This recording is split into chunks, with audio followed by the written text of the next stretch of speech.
예수께서 이 말씀을 하시고 심령이 괴로워 증언하여 이르시되 내가 진실로 진실로 너희에게 이르노니 너희 중 하나가 나를 팔리라 하시니 제자들이 서로 보며 누구에게 대하여 말씀하시는지 의심하더라.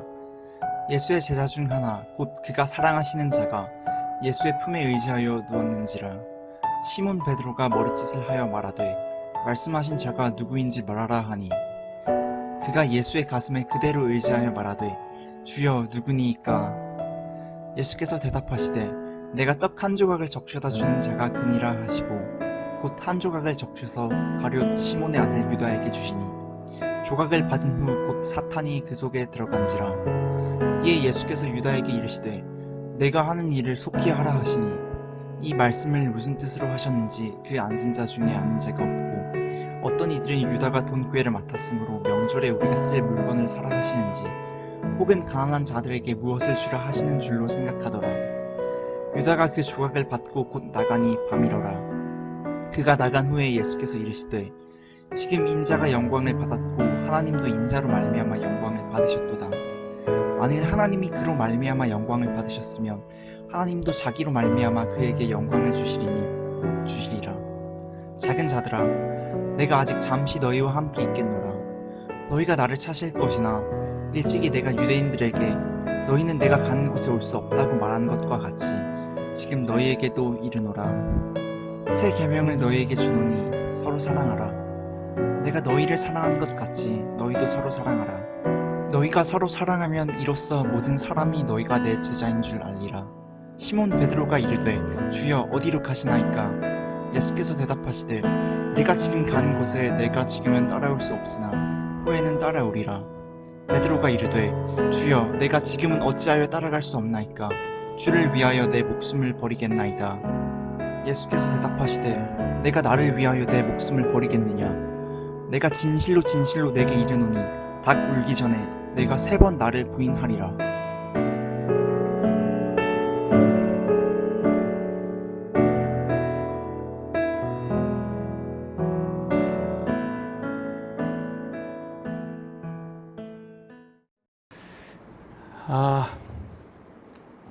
오늘 반가운 얼굴이 또 예같고 기분이 훨씬 좋네요.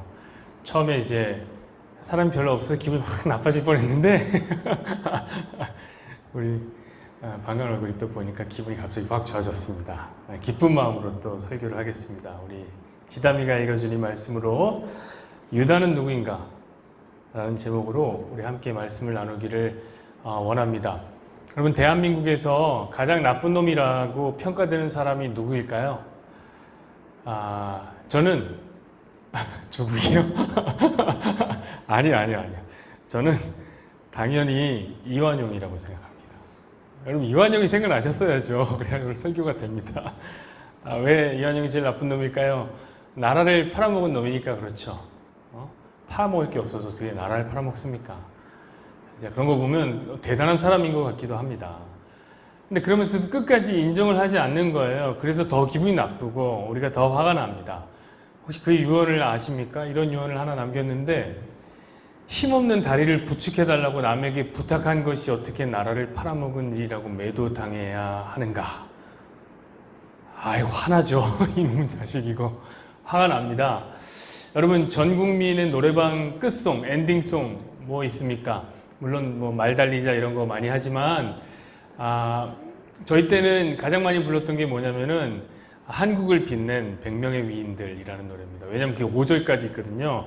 항상 노래방 끝송은 제일 긴 걸로 불러야 돼요. 거기 4절을 보면 정확히 기록되어 있는데 뭐라고 기록되어 있냐면 안중근은 애국, 이완용은 매국, 역사는 흐른다. 그러니까 전 국민의 끝송이니까 이거 전 국민들이 부르면서 얼마나 화가 났는지 4절을 부를 때마다 매국 이렇게 불렀던 기억이 납니다. 제가 어렸을 때 저는 이제 국민학생을 시절이었는데 친구한테 욕을 할 때면 그래서 항상 이런 욕을 했던 것 같아요. 이완용 같은 놈아. 이런 욕을 하면 괜히 기분이 나쁜 거예요. 듣는 사람도. 근데 제가 오늘 말씀드리고 싶은 건 사실 우리가 이완용보다 우리에게는 더 나쁜 놈이라고 여겨지는 사람이 있는 거죠. 바로 누구냐면 그게 가룟 유다입니다. 우리한테는 이 가룟 유다 같은 놈아 그러면은 그런 심한 욕을 왜 그럴까요?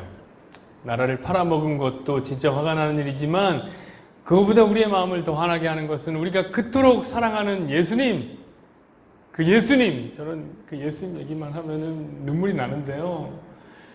그 예수님을 은 30개에 팔아먹은 놈이 있다는 게 정말 너무 속상합니다. 여러분, 이완용은 그래도 나라 팔아먹고 지금으로 한번 환산해 보자면 한 수백억대 이르는 돈을 받았단 말이에요. 근데 우리 예수님은 은 30개, 달랑 30개에 팔려간 거예요. 그것도 생판 모르는 사람도 아니고 말이에요. 제자에게, 스승이 은 30개에 팔려갔다니. 그래서 기독교인이라면 다 나쁜 놈이라고 손가락질 하는 사람이 누구냐면 이완용이에요. 이완용이 가룟 유다예요. 큰일 날 뻔했네요. 여러분, 세계의 기독교 인구가 얼마나 될까요? 한 24억 정도 됩니다. 그러니까 아마 욕먹어서 오래 산다는 옛말이 맞다면은 예수님의 도움 없이도 영생하실 수 있는 분이 누구냐면 바로 가룟 유다라는 사람이죠. 그 유명한 단테의 신곡 지옥편에 보면 가룟 유다가 지옥의 가장 밑바닥에 루시퍼한테 뜯기고 있다는 사실을 기술하고 있습니다. 한번 보시죠. 이게 단테의 신곡의 지옥편인데 다음 넘겨줘 보실래요? 이런 말이 써 있습니다. 선생님이 이야기했다. 저 중앙에서 가장 혹독한 벌을 치르는 망령이 가룟 유다이다. 머리가 입안에 들어갔고 다리는 밖으로 나와 있구나. 이게 34칸토 61절에서 63절의 이야기입니다. 가룟 유다에게 가장 깊은 곳에서 물어뜯기고 있는 자 가룟 유다다. 그러니까 얼마나 많은 사람들이 가룟 유다는 나쁜 놈이야 이렇게 평가하고 있는지를 모르겠습니다. 그러나 오늘 저는 감히 말씀드리고 싶습니다. 유다가 역사상 가장 저평가된 인물 중 하나라고 저는 말씀드리고 싶습니다. 유다가 이렇게나 욕을 막을 만큼 나쁜 사람인가? 저는 아니라고 생각해요. 저는 오히려 유다가 저평가되면서 상대적으로 과대평가된 인물이 있다고 생각하는데 그 인물이 누구냐면 바로 베드로라는 인물입니다. 그래서 저는 오늘 설교를 통해서 그들을 재평가하길 원합니다. 제가 누군데 재평가냐고요? 목사입니다. 목사가 평가할 수도 있지 뭐. 그들을 재평가하고 성경은 그들을 과연 어떻게 평가하는가 우리 다시 한번 규명해 보려고 합니다. 그리고 오늘 설교의 마지막엔 저와 여러분이 함께 과연 유다는 누구인가 라는 이 질문에 답을 제대로 내리기를 소망합니다. 우리 21절 한번 보시죠. 예수께서 이 말씀을 하시고 심령이 괴로워 증언하여 이르시되 내가 진실로 진실로 너희에게 이르노니 너희 중 하나가 나를 팔리라 하시니. 여러분, 예수님은 제자 중에 한 사람이 자기를 팔 거라는 것을 이미 알고 계셨어요. 미리 아셨어요. 여러분, 그렇다고 미리 아셨기 때문에, 그러니까 미리 알았으니까 뭐 괜찮아 라고 예수님이 생각했다고 생각하시면 여러분 안 됩니다. 미리 알았으니까 나 괜찮아, 마음 괜찮아 이러시지 않았어요. 여러분, 예수님은 제자에게 팔려나가는 것에 대해서 매우 괴로워하셨습니다. 매우 괴로워하셨어요. 여러분, 이 사실이 우리가 유다를 과대평가할 수 없는 이유가 된다는 걸 아십니까? 제가 방금 전에 서론에서는 유다가 저평가됐다고 했죠? 근데 제가 왜 유다를 과대평가할 수 없다고 말하는 걸까요? 제가 그렇게 얘기하는 이유는요, 유다를 과대평가하는 무리들이 있기 때문입니다. 저는 오늘 유다에 대한 오해들을 좀 싹 해결하려고 원합니다. 천주교와 같은 무리들이 유다를 과대평가해요. 천주교는 예수님의 십자가 사건은 이미 하나님이 정한 뜻이에요. 그리고 그 뜻을 수행하기 위해서 온갖 노고를 아끼지 않고 유다가 행했다라고 생각해요. 그리고 설명해요. 그러니까 한편 보면 맞는 것 같기도 해요. 그래서 천주교는 유다를 성인의 한 사람으로 추앙합니다. 성인이에요. 저는 그러나 그것이 잘못된 평가라고 말하고 싶어요. 왜냐하면 예수님은 그의 배신에 매우 가슴 아파하셨기 때문입니다. 여러분, 유다의 배신은 결과론적으로 보면 하나님의 뜻을 이룬 거지만 그 과정은 어떤 얘기냐면 유다의 죄성에 의해서 이루어졌기 때문에 예수님은 그 죄 때문에 가슴 아파하셨던 거예요. 딴지일보라고 혹시 아시는지 모르겠습니다. 딴지일보라고 거기에 총수 김어준이라는 사람이 있습니다. 그 사람이 과거에 예수님을 믿었다고 그래요. 혹시 얼굴이 생각나시는 분들은 한번 얼굴을 떠올려 보시죠. 저는 그래서 깜짝 놀랐어요. 예수님을 믿었더니 그게 잘 안 믿어지더라고요. 제가 김어준 씨 참 좋아하지만 얼굴만 보면 오음진리교를 믿으면 딱 잘 맞을 사람인데 신앙인이었다고 그러더라고요. 근데 그 사람이 신앙을 버린 이유가 있는 거예요. 신앙을 버렸다는 거예요. 그 이유가 뭐냐면 하나님이 유다를 지옥에 보낸 게 정말 이해가 안 가더라는 거예요. 이 사람이. 왜냐하면 예수님의 십자가는 미리 정해진 것이고 그 계획에 따라 철저하게 성실하게 사용된 것이 유다일 뿐인데 왜 유다를 지옥에 보내냐? 천주교와 똑같은 얘기죠. 사실 이런 운동이 오늘날 많이 펼쳐지고 있습니다. 김어준 씨와 같은 입장에서 가론 유다 구하기 프로젝트에 동참한 학자들이 꽤 많은 걸 알고 계십니까? 그 운동의 일환으로 유다복음 같은, 유다복음은 유다가 쓴 복음서예요. 그래서 유다복음 같은 책을 성경과 같은 권위로 우리가 받아들여야 한다고 말하는 학자들이 있어요. 그런 움직임이 있어요. 그 운동의 결과로 만들어진 영화가 뭔지 아십니까? 다빈치 코드 같은 영화가 바로 유다복음에 의해서 만들어진 영화죠. 사랑하는 여러분, 우리는 오늘 유다를 둘러싼 모든 오해를 좀 제대로 해결해야 됩니다. 여러분, 그러면 그들이 왜 오해하고 착각하고 있는 걸까요? 왜 그러냐면 그들은 하나님의 뜻과 하나님의 일하심의 범위를 모르고 있기 때문에 그래요. 여러분, 하나님은 이 세상 역사를 하나님의 뜻대로 움직이고 있습니다. 그것을 우리는 뭐라고 얘기하냐면 하나님의 섭리라고 이야기하고 있습니다. 자, 그러면 그렇게 하나님이 이 세상을 움직이시고 통치하실 때 성도들만 사용하느냐? 그건 아니라는 거예요. 하나님은 죄와 죄인들까지도 모두 사용하셔서 그분의 뜻을 이룹니다. 여러분, 그럼 제가 이렇게 말했다고 하나님이 악이나 죄를 만들었다는 말은 아닙니다. 죄는 죄인들이 짓죠. 그러나 그 죄까지도 선용하셔서 선하게 바꾸셔서 당신의 뜻을 이루어 가시는 분이 하나님이에요. 이해가 되실지 잘 모르겠습니다. 여러분, 가끔 스포츠 경기를 하다 보면 반칙이 난무합니다. 반칙들을 합니다. 그러나 여러분, 실력 차이가 현저하게 나면 반칙을 아무리 해도 이길 수가 없는 거예요. 아십니까? 우리가 메시랑 축구 경기하면요, 반칙을 아무리 주먹으로 때리고 그래도요 못 이긴다니까요. 스피드를 당할 수가 없어요. 여러분, 근데 생각해 보세요. 경기를 뛰는 선수가 전지전능해요. 모든 것을 알고 모든 것을 할 수 있다고 생각해 봐요. 여러분, 그러면 그 반칙까지도 활용해서 승리할 수 있단 말이에요. 여러분, 하나님은 전지전능하세요. 죄인은 스스로 불타오르는 죄성으로 죄악의 열매들을 지금도 쏟아놓지만 하나님은 그것까지도 모두 선용하여서 하나님의 백성들인 저와 여러분을 구원하는 구속사의 도구로 활용하고 계시다는 거예요. 자, 요약해 봅시다. 그러므로 가론 유다는 자신의 죄성으로 죄를 지은 것이고 그 때문에 징벌받는 게 맞는 거죠. 당연히 예수님도 야, 하나님의 뜻이지 하고 십자가, 유다한테 팔려가면서 십자가 지시면서 콧노래를 부르면서 간 건 아니란 말이에요. 제자에게 배신당하는 아픔이 있었단 말이에요. 그게 21절의 얘기입니다. 22절 보시죠. 제자들이 서로 보며 누구에게 대하여 말씀하시는지 의심하더라. 자, 너희 중에 나를 팔 자가 있다 라는 예수님의 이 뜬금없는 선포가 역사상 가장 숨막히는 마피아 게임을 열었단 말이에요. 범인은 이 안에 있어. 제자들이 서로 눈치를 보면서 의심하기 시작합니다. 물론 대놓고 말할 수는 네가 죽이냐? 네가 죽이려고 그러냐? 이렇게 말할 수는 없어요. 말 그대로 숨막히는 눈치 게임이 시작된 거예요. 자, 23절부터 25절까지 보시죠. 예수의 제자 중 하나 곧 그가 사랑하시는 자가 예수의 품에 의지하여 누웠는지라. 시몬 베드로가 머리짓을 하여 말하되 말씀하신 자가 누구인지 말하라 하니 그가 예수의 가슴에 그대로 의지하여 말하되 주여 누구니까. 자, 그때 제자 중에 한 사람이 이거 누가 마피아지? 이거 알아보려고 예수님의 품에 안긴 겁니다. 여러분, 이것은 지금 식사 자리이기 때문에 가능한 자세예요. 유대인들이 이렇게 비스듬하게 앉아서 식사를 하는데 거기서 더 누운 거예요. 이제 품에 완전히 누운 거죠. 요한은 지금 성경에서 예수님의 품에 누운 사람을 뭐라고 설명하냐면 그가 사랑하는 자라고 설명했는데, 예수님이 사랑하는 자라고 설명했는데, 그렇다면 이것은 100% 요한 자신의 이야기입니다. 요한은 자기애가 꽤나 강한 사람인 것 같아요. 저 같으면 그렇게 말 못하겠어요.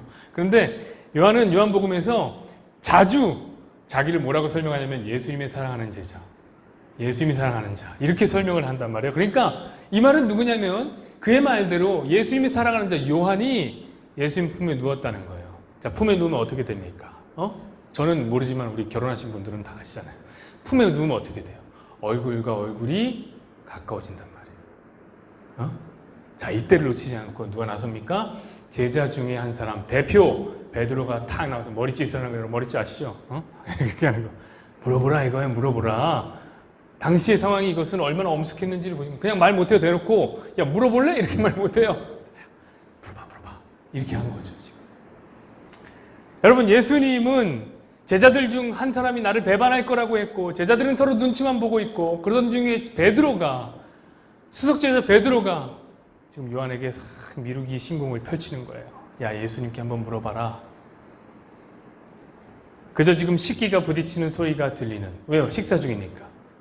식사하는 소리, 냠냠 소리만 들리는 현장에서 예수님의 사랑하는 자 베드로, 아니 요한이 예수님께 귓가에 이렇게 속삭입니다. 주님 누굽니까? 누가 주님을 팝니까? 이렇게 물어본 거예요 지금 상황이. 그때 예수님이 이렇게 말씀하시는 거예요. 26절 27절 보시죠. 예수께서 대답하시되 내가 떡 한 조각을 적셔다 주는 자가 그니라 하시고 곧 한 조각을 적셔서 가롯 시몬의 아들 유다에게 주시니 조각을 받은 후 곧 사탄이 그 속에 들어간지라. 이에 예수께서 유다에게 이르시되 내가 하는 일을 속히 하라 하시니. 우리가 성찬할 때 떡이 찍어 먹죠? 저도 그렇게 해야 되겠네요. 찍어서 주는 자가 나를 팔자라. 예수님은 요한에게 이렇게 말하는 거예요. 내가 떡에 소스를 찍어서 먹여줄 텐데 그가 나를 팔자다. 그리고 어떻게 하냐면 가룟 유다 입에 이렇게 넣어주는 거예요. 이 말은 여러분, 예수님은 이미 다 알고 있었다는 거예요. 제자 중에 한 사람이 나를 팔 거라는 것뿐만 아니라 유다가 나를 팔 거라는 것도 알고 계셨어요. 그래서 뭐라고 말씀하십니까? 네가 할 일을 속히 해라. 네가 하려던 일을 속히 해라 라고 얘기하셨어요. 자, 유다의 계획을 이미 알고 계셨다고요. 여러분, 제가 왜 이 부분을 강조해서 말하냐면 오늘 본문에서 보면 이런 부분이 있어요. 조각을 받은 후 곧 사탄이 그 속에 들어간지라. 이 말 때문에 오해하시는 분들이 꽤나 많아서 그래요. 이 말 때문에. 조각 때문에 사탄이 막 들어갔다 나왔다 이렇게 하는 거라고 자꾸 생각하시는 분이 있어요. 이 말을 보고 첫 번째로 이렇게 오해하시는 분들이 있더라고요. 어떻게 오해하냐면 예수님이 사탄을 유다 속에 넣어주셨다고? 그럼 사탄과 예수님의 관계가 좀 찜찜한데? 혹시 둘이 뭔가 내통하는 사이가 아닌가? 라고 말씀하시는 분들이 있어요. 이런 분들 누가 주장하는지 아세요? 유다복음 믿는 사람들이 이런 거 주장하는 거예요. 유다나 예수님이랑 똑같았다는 거예요. 하도 어이가 없어서 제가 이런 대답도 하기 싫지만 제가 예수님의 말씀으로 그 답을 대신하기 원합니다. 누가복음 11장 17절에서 18절 보세요. 예수께서 그들의 생각을 아시고 이르시되 스스로 분쟁하는 나라마다 황폐하여지며 스스로 분쟁하는 집은 무너지느니라. 너희 말이 내가 바알세불을 힘으로, 바알세불은 귀신의 왕입니다. 귀신을 내쫓는다 하니 만일 사탄이 스스로 분쟁하면 그의 나라가 어떻게 서겠느냐. 이렇게 얘기했어요. 자, 예수님은 이미 사탄을 물리치셨어요. 그러면서 스스로 나는 사탄의 나라와 상관없는 사람이다 이렇게 증명하셨습니다. 더 설명할 필요 없죠? 그런 관계 아니에요. 하지만 두 번째 어떤 사람들은 꽤나 예리한 질문을 한단 말이에요. 그건 뭐냐면 유다가 원래 예수님 죽일 마음 없었다는 거예요. 그런데 예수님의 계획하심에 따라 사탄까지도 활용하셔서 유다의 마음을 움직였다. 그러니까 예수님이 움직여서 예수님을 팔았다. 그러니까 유다는 잘못 없다 이거죠.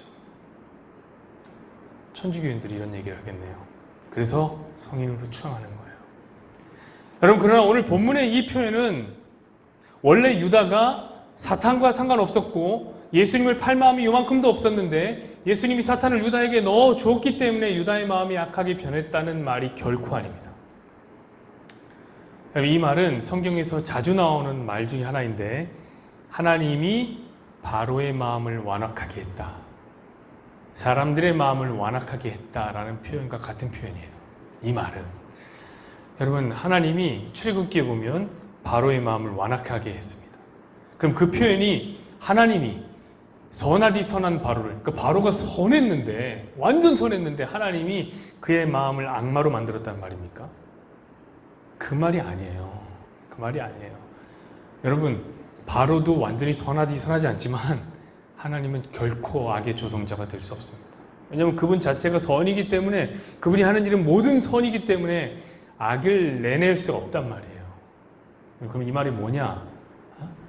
하나님이 바로의 마음을 완악하게 했다는 표현이 무엇이냐? 그 말은 일반 은총을 바로에게서 거두어 드렸다는 얘기예요. 자, 이게 무슨 얘기냐? 여러분 생각해 보세요. 이 세상은 악인으로 가득 차 있어요. 왜? 성경이 우리 모두를 뭐라고 규정해요? 죄인 아닙니까? 우리가. 저 여러분 죄인 아닙니까? 그럼 죄인들이 몰려 사는 이 세상이 어찌 이렇게 유지되고 있는가? 이런 생각 안 해보셨습니까? 망해도 이미 망해야 되지 않을까요? 죄인들이 사는데. 그럼 그 이유는 뭐냐면, 이 세상이 악인이 삶에도 유지되는 이유는 뭐냐면 하나님의 일반 은총이 이 세상을 덮고 있기 때문이에요. 하나님의 일반 은총, 하나님의 사랑이, 하나님의 자비가, 하나님의 정의가, 양심이 이 세상을 덮고 있기 때문에 유지되는 거죠. 그런데 하나님이 그 일반 은총을 거두어 가면 어떻게 되는 겁니까? 바로가 완악해지는 거예요. 그 말은 뭐냐면 바로는 원래 악한 놈이었다는 거예요. 원래 악한 자에게서 일반 은총을 거두어 갔더니 그가 악해졌다, 그 말입니다. 오늘 예수님과 유다의 얘기도 같은 표현이에요. 원래 유다는 여러분 죄인이에요. 그럼 여러분 유다만 죄인입니까? 우리 모두가 죄인이라고요. 심지어 예수님은 우리를 뭐라고 불렀냐면 너희 아비 마귀에게서 너희가 난 자다라고 불렀으니까 우리 사탄이라고 얘기하는 거예요. 하나님, 예수님이. 근데 그런 유다를 예수님의 은총이 이렇게 싹 덮어주고 있었던 거예요. 무슨 은총이? 사랑의 은총이. 우리가 어디서 봤어요? 지금 13장 17절 뭐 이런 얘기 하고 있는데 이 13장 1절에 보면 뭐라고 얘기하냐면 예수님이 자기 사람들을 끝까지 사랑한다고 얘기했어요. 그러니까 사랑의 은총이 덮고 있었던 거예요. 근데 오늘 본문에서 그 은총을 살짝 거두어 가신 거예요. 그러자 유다는 원래대로 사탄의 소유물이 되는 거예요. 사탄에게 완전 장악되어 버린 거예요. 그래서 원래 하려던 일을 했던 거죠. 자, 이해가 되시죠? 그러자 유다가 어떻게 반응했을까요? 28절에서 30절 보시죠. 이 말씀을 무슨 뜻으로 하셨는지 그 앉은 자 중에 아는 자가 없고 어떤 이들은 유다가 돈꾀를 맡았으므로 명절에 우리가 쓸 물건을 사라 하는지라 혹은 가난한 자들에게 무엇을 주라 하시는 줄로 생각하더라. 유다가 그 조각을 받고 곧 나가니 밤이러라. 나가는 거예요. 언제? 밤에 샥 나가는 거예요. 기가 막힌 그림이죠. 완벽한 그림이죠. 밤, 어둠, 빛이 없는 곳, 예수님이 없는 곳으로 나가는 거예요. 예수님의 일반 은총으로부터 벗어난 유다가 밤으로 나가는 거예요. 이 그림 너무 완벽하지 않습니까? 그래서 제가 오늘 이 본문을 보면서 약간 의아했던 게 있어요. 그건 뭐냐면 떡을 받고 유다가 밖으로 나가는 거예요. 근데 아무도 유다가 예수님 팔 거라고 떡 받았나? 떡 받았어? 떡 받았어? 아까 떡 받는 사람이 나 팔 거라고 저 유다 떡 받았네? 그런 사람이 없다는 거예요. 아니 조용히 속삭였어도 적어도 요한이나 베드로 정도는 알아야 되는 서로는 얘기했으니까 저 떡 받았네? 저 예수님 팔겠네? 이런 생각을 해야 된다. 아무도 그런 생각을 하는 이가 없어요. 상상조차 못했다는 건 유다가 그것을 할 일이라고는. 왜냐하면 여러분 유다는 제자들에게 매우 신뢰받는 인물이었기 때문에 그렇습니다. 제가 말씀드렸죠? 유다는 굉장히 저평가된 인물이라고요. 자, 그럼 유다가 어떤 인물이었을까? 우리 지금부터 유다를 심층 분석해보자. 자, 유다는 어떤 사람이었는가? 첫 번째, 그는 돈꾀를 맡고 있었던 사람입니다. 돈을 맡고 있었던 자. 그만큼이나 신뢰를 받고 있는 인물, 중요한 인물이라는 얘기죠. 여러분 오늘날도 생각해보세요. 돈 맡은 부서가 힘 제일 세잖아요. 돈 맡은 부서가 CEO의 신임을 제일 받는 거예요. 여러분 재정부가 힘이 얼마나 세요. 국회의원들도 함부로 못한답니다. 거기가. 그러니 유다가 돈꾀를 맡았다는 것은 얼마나 힘 있는 겁니까? 얼마나 신뢰를 받는다는 겁니까? 우리 테바만 아니에요. 우리 테바만 돈깨를 맡은 자가 힘이 제일 없어요. 그냥 귀찮아서 시킨 거예요. 유다가 돈깨를 맡았다는 건 제자들의 신임을 받았다는 거예요. 그래서 제자들의 먹거리를 늘 책임졌던 것 같아요. 그러니 얼마나 유다가 좋았겠습니까? 여러분, 개도 밥 주는 사람 따라요. 아시죠? 게다가 가난한 사람을 도와주던 일을 늘 했던 것 같아요. 그러니 예수님이 네가 하려던 일을 해라 라고 유다에게 얘기하자 제자들은 어떻게 생각했냐면 저가 우리 먹을 걸 사러 가나? 아니면 가난한 사람을 돕나? 이런 생각을 했다는 거예요. 그러니 그는 굉장히 좋은 평가를 받는 사람이었어요. 그렇다면 왜 여러분 그가 그렇게 좋은 평가를 받았을까요? 그게 중요하죠. 가롯 유다라는 이름에서요, 여러분 가롯은 성이 아니에요. 안세진 안이 아니라고요. 고대 유대인들은 성이 없었어요. 그렇다고 지명도 아니에요. 나사렛 예수 하면 나사렛은 지명입니다. 근데 지명도 가롯은 지명이 아니에요. 그럼 뭘까요, 그게? 그거는 소속입니다. 가롯 유다의 가롯은 당시 열심당원이라고 불리는 젤롯당, 가롯, 그 당의 이름인 거예요. 여러분, 그들은 늘 가슴에 식칼 하나를 품고 다닙니다. 칼을 품고 다니는 독립투사들이에요. 그래서 시카리는 아니고요. 라틴어로 시카리우스라는 말이 뭐냐면 자객, 암살자라는 뜻을 갖고 있으니 그들이 왜 시칼이라고 불리는지는 아실 거라 생각합니다. 여러분, 그들은 가슴에 늘 칼을 품고 다니면서 로마의 빌부투사는 이 기생하는 매국노들을 죽이는 데 앞장섰어요. 그리고 우리 이스라엘을 괴롭히는 로마의 군인을 죽이는 독립투사들이었습니다. 우리나라로 따지자면 안창호나 안중근 같은 인물이에요. 말하다 보니까 공교롭게 모두 안씨예요. 굉장한 우연입니다. 자, 시카리들은 우리나라의 독립투사들과 같다. 그 말은 뭐냐면 그들은 가족을 버리고 삶의 터전을 버리고 민족의 독립을 위해서 싸운 인물들이라는 거예요. 여러분, 그러니 얼마나 대단해요. 우리도 독립투사들을 보면 와, 눈물 나죠? 대단하다, 감사하다 이런 생각을 하잖아요. 유다가 그런 사람이었다니까요.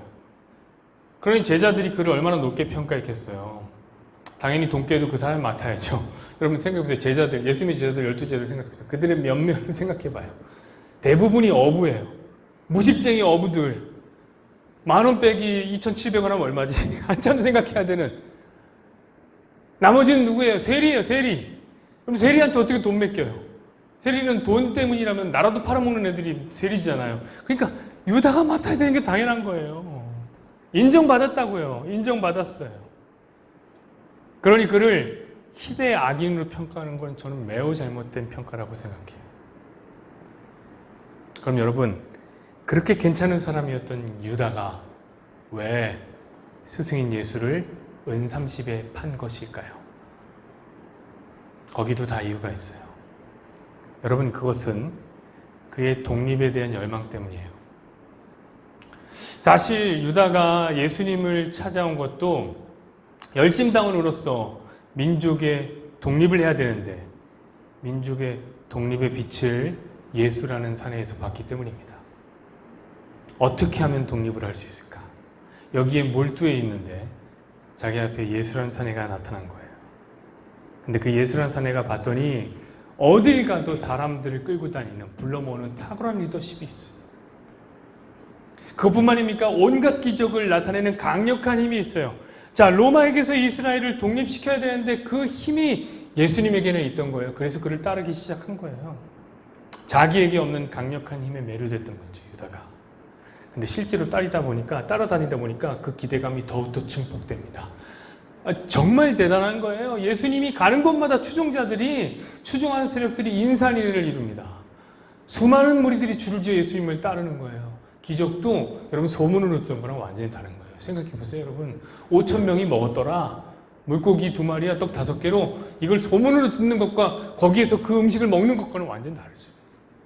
예수님이 물 위를 걷었더라. 이걸 듣는 것과 막 풍랑이 친 곳에 죽을 뻔했는데 예수님이 걸어온 걸 본 거랑은 완전히 다른 거예요. 유다는 그걸 봤어요. 와, 대단한 거였죠. 대단한 예수님이었던 거죠. 근데 약간 이상한 점이 포착이 돼요.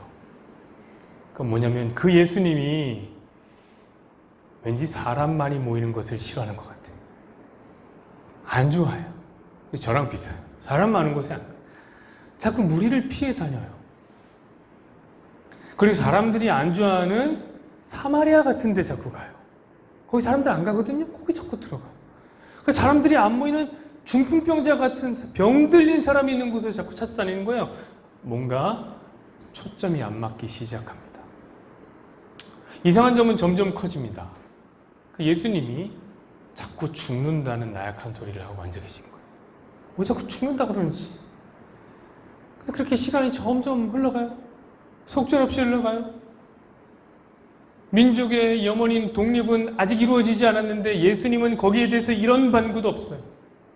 그냥 시간만 흘러가는 거예요. 그러다 지금 요한복음 13장에 와서 6월절이 맞이하게 된 거예요. 6월절이 임박한 거예요. 그때 예수님이 어떻게 되냐면 예루살렘으로 입성합니다. 근데 그 입성 시에 유다는 마지막 희망을 거기서 봅니다. 그게 무엇이냐? 수없이 많은 인파들이 예수님께 몰려오기 시작한 거예요. 그리고 예수님을 왕으로 맞이하기 위해서 나옵니다. 그들이 호산나를 외치면서 겉옷을 던져 땅바닥에 던지기 시작합니다. 와, 이거다. 이거. 이제 곧 있으면 6월절인데, 일주일만 지나면 6월절인데, 6월절에는 200만 명이나 되는 사람들이 이 예루살렘 성에 모일 텐데, 그 인파들이 예수님의 힘과 합치면 뭔가 일어나겠구나. 이거다, 이거. 기대감에 사로잡혔습니다. 근데 예수님 마지막 일주일의 행보가 진짜 마음에 안 드는 거예요. 죽는다는 말을 더 많이 해요, 이제. 나 죽을 거야. 이제 금방 죽어. 죽을 거야, 죽을 거야. 아니, 죽긴 왜 죽어요? 지금 사람들을 이끌고 독립을 해야 되는 이 시기에, 이 중요한 때에. 근데 하다못해 이제 예수님이 종의 옷을 입더니 발을 닦아주면서 너희들도 종이 되어야 한다. 아, 유다가 종 데리고 여기까지 따라왔습니까?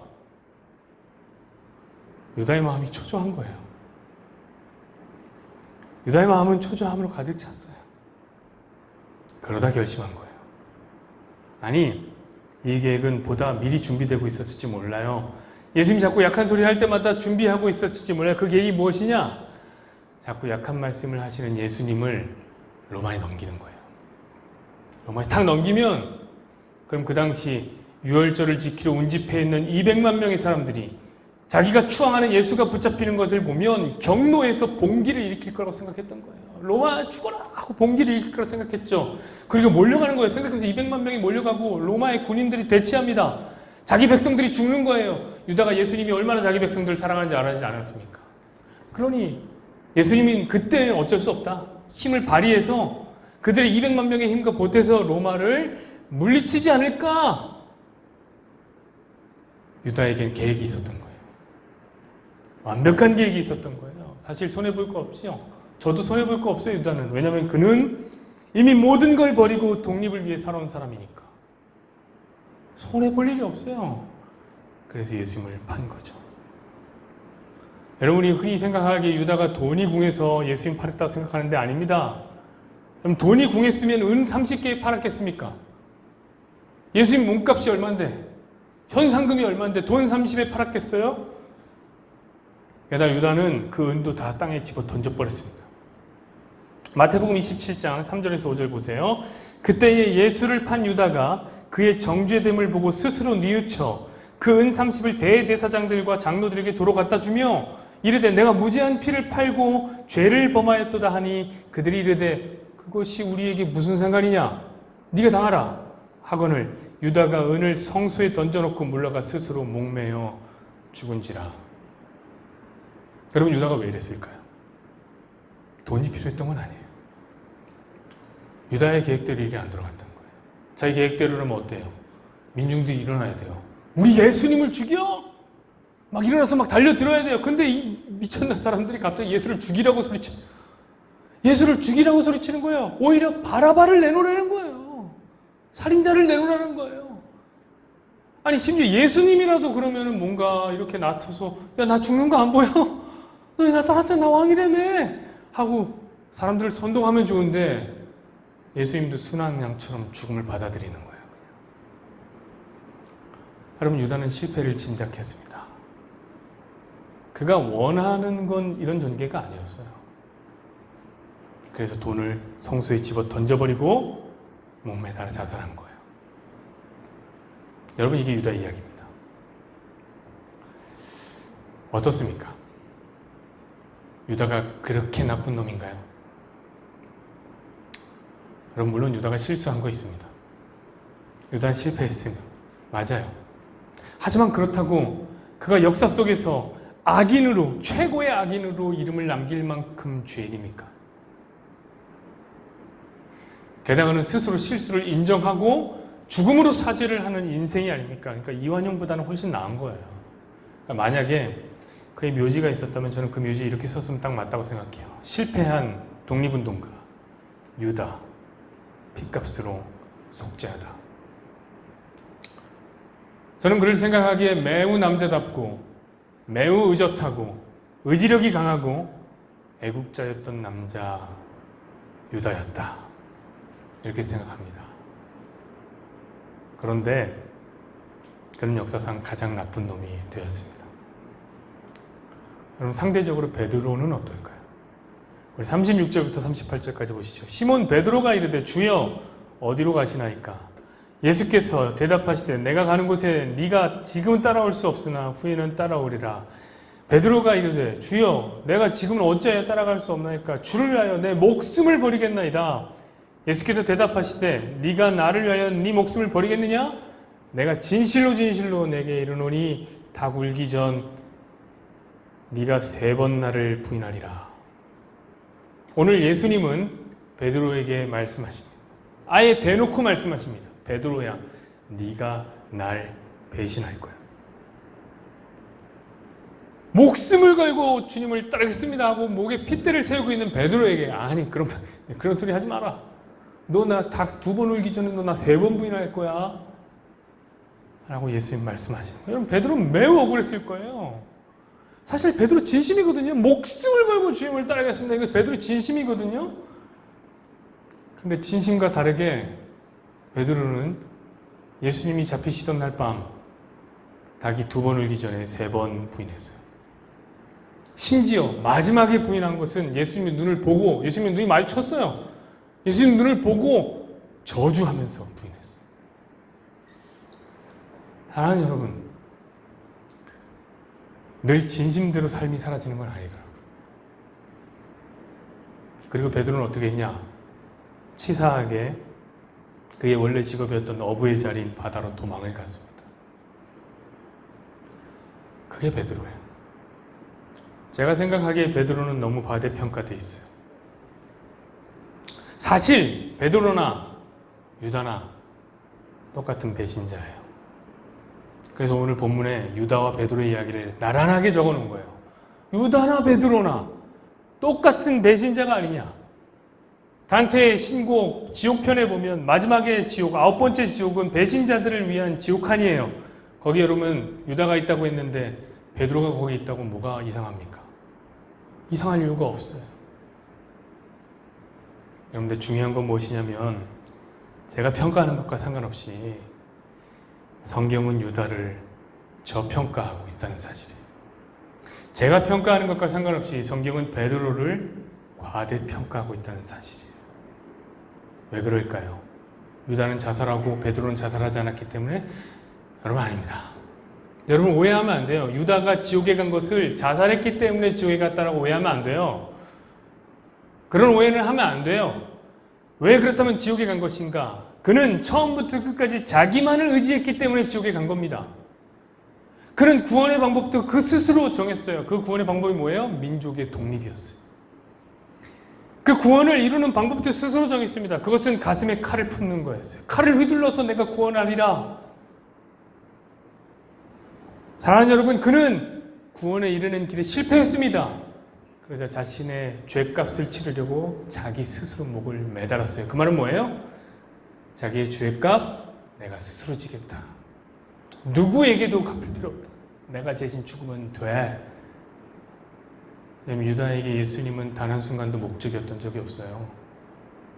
도구였죠. 여러분, 성경은 구원은 이처럼 유다와 같이 스스로 얻는 것이 아니라라고 설명하고 있습니다. 성경은 오히려 베드로와 같이 구원을 얻는 자라고 말합니다. 베드로는 어떤데요? 그럼 베드로도 죄인이죠. 베드로는 화 잘 내고요. 자주 실패하고요. 심지어 예수님한테 사단 소리도 들었습니다. 사탄아, 내 뒤로 물러가라!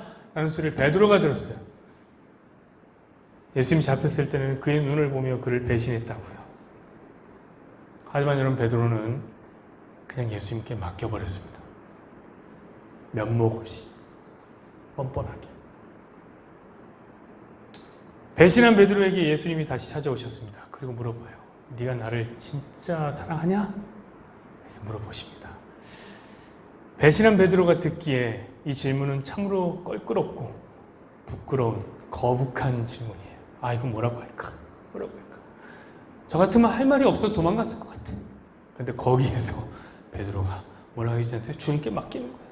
아, 주님, 내 주님 사랑하는 거 알잖아요. 주님이 아시잖아요. 주님 나 부족한 거 알잖아요. 주님 아시잖아요. 주님께 맡겨버리는 거예요.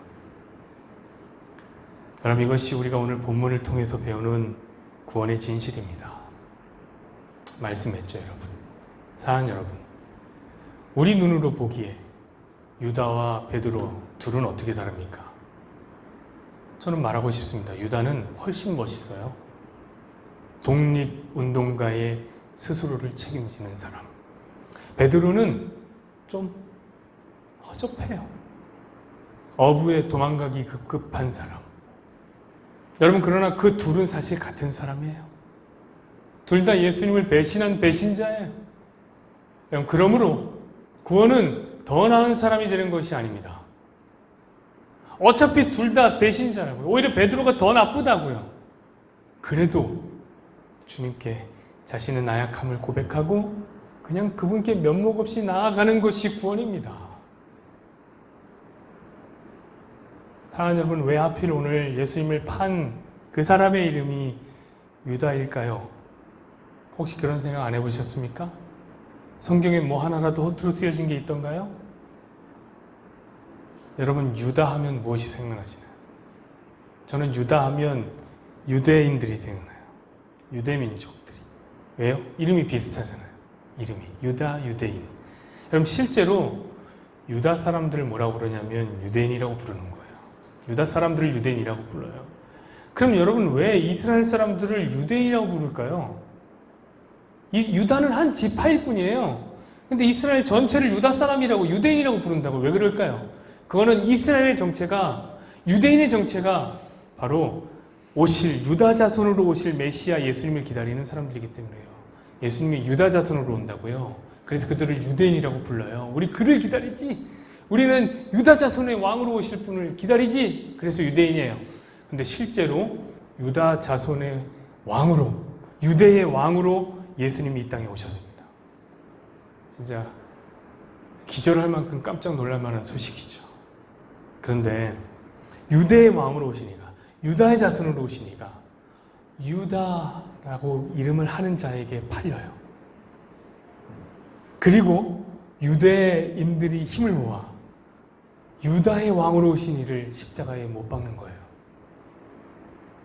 그럼 이것은 매우 강력한 메시지를 우리에게 전달합니다. 그것은 무엇이냐? 하나님의 백성인 우리가 바로 예수님을 십자가에 못 박았다는 얘기입니다. 그의 백성들이 바로 배신자라는 거예요. 우선은 우리의 죄가 예수님을 십자가에 못 박았습니다. 이것은 누구도 부인하지 못하죠. 여기서 그거 부인하는 사람은 여기 오면 안 되는 사람이에요. 그렇죠? 그리고 또 하나, 우리는 지금도 예수님을 배신하며 살고 있지 않습니까? 우리 갈라디아서 1장 4절 보시죠. 그리스도께서 하나님 곧 우리 아버지의 뜻을 따라 이 약한 세대에서 우리를 건지시려고 우리의 죄를 대속하기 위해 자기 몸을 주셨으니, 이 말은 뭡니까? 예수님이 이 약한 세상에서 우리 건지시려고 우리 대속해서 십자가 지고 죽으셨다는 거예요. 그런데 우리는 여전히 이 세상에 사는 게 좋잖아요. 이 세상의 가치관을 따르는 게 좋잖아요. 이 세상이 정해놓은 가치들을, 이 세상이 정해놓은 힘을 쫓는 것이 좋잖아요. 우리도 그 힘을 소유하고 싶잖아요. 우리도 그 힘의 논리를 추구하며 살잖아요. 여러분, 이게 배신이 아니면 뭡니까? 거기서 구원해 주려고 십자가를 졌는데 계속 그리로 우린 다시 들어가는 거예요. 그럼 여러분, 누가 유다입니까? 누가 베드로입니까? 유다만 배신했습니까? 베드로만 배신했습니까? 우리가 바로 유다라는 거예요. 우리가 바로 베드로라는 거예요. 여러분, 그러나 제가 드리고 싶은 말씀은 우리 유다처럼은 반응하지 맙시다. 내가 스스로 짊어지겠다, 그러지 말자고. 우리 베드로처럼 반응하자 말이에요. 그냥 주님께 몽땅 맡겨드리는 거예요. 우리 실패의 현장에서, 우리 배신의 갈릴리 해변에서 주님께 그냥 고백해요. 아이고 주님, 또 실패했어요. 주님 또 넘어졌어요. 주님 아시잖아요. 좀 도와주세요. 도와주세요. 이렇게 맡기는 저 여러분이 되기를 소망합니다.